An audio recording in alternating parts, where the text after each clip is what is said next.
ನೀರಾವರಿ ಸಮಸ್ಯೆ ಮೇಲಾಗಿ ಕೃಷ್ಣಾ ಮೇಲ್ದಂಡೆ ಯೋಜನೆ ಚರ್ಚೆ ಹಾಕ್ಬೇಕಾಗಿತ್ತು. ಇಲ್ಲಿ ಬಿಡದಿಯಲ್ಲಿ 3 ಕೋಟಿ ರೂಪಾಯಿ ಕೊಡ್ತೀನಿ ಅಂತಾರೆ, ಅಲ್ಲಿ 40 ಲಕ್ಷ ರೂಪಾಯಿ ಕೊಡ್ಲಿಕ್ಕೆ ತಯಾರಿಲ್ಲ ಉತ್ತರ ಕರ್ನಾಟಕಕ್ಕೆ. ಈ ಎಲ್ಲಾ ಚರ್ಚೆಗಳು ಹಾಕ್ಬೇಕಾಗಿದೆ. ಆದ್ರೆ ಸರ್ಕಾರ ಒಂದು ಇದನ್ನಿಟ್ಕೊಂಡು ಉದ್ದೇಶಪೂರ್ವಕವಾಗಿ ಆ ಸದನ ನಡೀಬಾರ್ದು, ಯಾವುದೂ ಚರ್ಚೆ ಆಗ್ಬಾರ್ದು.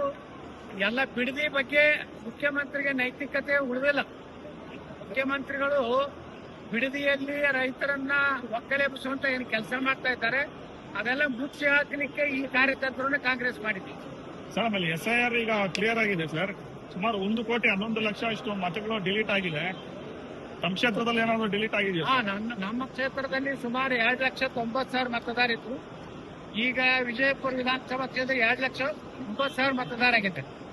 ಈ ರೀತಿ ಎಲ್ಲಾ ಕಡೆನೇ ಗಣನೀಯ ಪ್ರಮಾಣ, ಅದರಲ್ಲಿ ಬೆಂಗಳೂರು ಮಹಾನಗರದಲ್ಲಂತೂ ಬಹಳ ದೊಡ್ಡ ಪ್ರಮಾಣದಲ್ಲಿ ಈ ಒಂದು ಮತದಾರರ ಒಂದು SIR ಪ್ರಕ್ರಿಯೆಯಲ್ಲಿ ಕಡಿಮೆ ಆಗಿದೆ.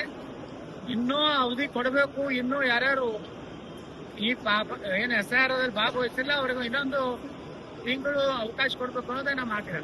ಅಂದ್ರೆ ಏನ್ ಸರ್, ಉದ್ದೇಶಪೂರ್ವಕವಾಗಿ ಏನಾದ್ರು ಇಲ್ಲಿ ಯಾರಾದ್ರೂ ಬಿಟ್ಟಿದಾರ ಅಥವಾ ಅವ್ರನ್ನೆಲ್ಲ ಡಿಲೀಟ್ ಮಾಡಿದಾರ? ಹೇಗೆ? ಇಲ್ಲ, ಹಂಗೇನಿಲ್ಲ. ಕೆಲವೊಂದ್ ಕಡೆ PLOಗಳು ಸರಿಯಾಗಿ ಕೆಲಸ ಮಾಡ್ತಾ ಇಲ್ಲ.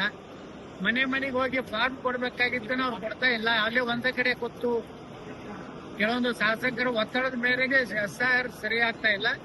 ಕೇಂದ್ರ ಚುನಾವಣಾ ಆಯೋಗ ಇನ್ನೊಂದು ತಿಂಗಳ ವಿಸ್ತರಿಸಿ ಸಂಪೂರ್ಣ ಮನೆಗೆ ಹೋಗಿ ಫಾರ್ಮ್ ಕೊಟ್ಟು ಮನೆಗೆ ಹೋಗಿ ಸರ್ವೆ ಮಾಡಿ ಯಾರು ಜೀವಂತ ಇದ್ದಾರೆ, ಯಾರು ಅರ್ಹ ಮತದಾರ ಇದ್ದಾರೆ ಆ ಪಟ್ಟಿಗೆ ಸೇರಿಸುವಂತ ಕೆಲಸ ಚುನಾವಣಾ ಆಯೋಗ ಮಾಡಬೇಕು.